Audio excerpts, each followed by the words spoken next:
অবস্থা হয়েছে, ছোট বড় সকল কন্টেন্ট ক্রিয়েটর সাইড ভাইয়ের জন্য রাস্তায় নেমে গেছে 2 টাকা 5 টাকা 10 টাকা কালেকশন করার জন্য।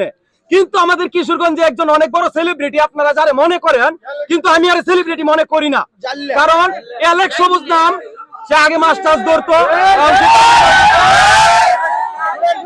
তো আমাদের সাইদ ভাইয়ের এমন একটা অবস্থা, লিভার ক্যান্সার, সে ব্যথার যন্ত্রণায় সবসময় ছটফট করতেছে। তার এই কষ্ট দেখে কেউ সহ্য করতে পারে নাই, সবাই নাইমা গেছে। রাব্বি ভাইয়ের ঘুম নাই, সুমন ভাইয়ের ঘুম নাই, মানে কয়েকদিন ধরে খাওয়া ঘুম কিচ্ছু নাই, অসুস্থ হয়ে পড়ছে রাব্বি ভাই। তো এই সবুজ একটাবার একটা ফোন দিয়ে খবরও লইলো না, সবাই তারা নক করার চেষ্টা করছে, সে আগে আসছে না। আপনারা যারা সেলিব্রিটি মনে করেন, এখন আপনারা বলেন তারে কি করা উচিত বা বয়কট করা উচিত কিনা?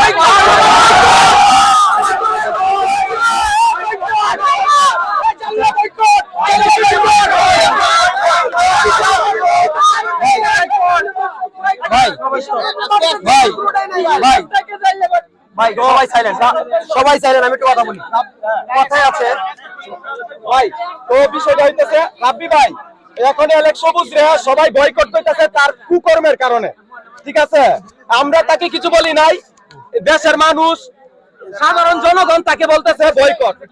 হ্যাঁ, তার কর্মের কারণে বলতেছে। আমাদের কিশোরগঞ্জের মধ্যে একটা মানুষও বসে নাই ভাইয়ের জন্য এত বড় একটা টার্গেট, বাংলাদেশে এত বড় একটা আলটিমেটাম কেউ কোনো সময় দেয় না। 30 লক্ষ টাকা টার্গেট আমরা রাব্বি ভাই 7 দিনের জন্য আলটিমেটাম দিচ্ছে।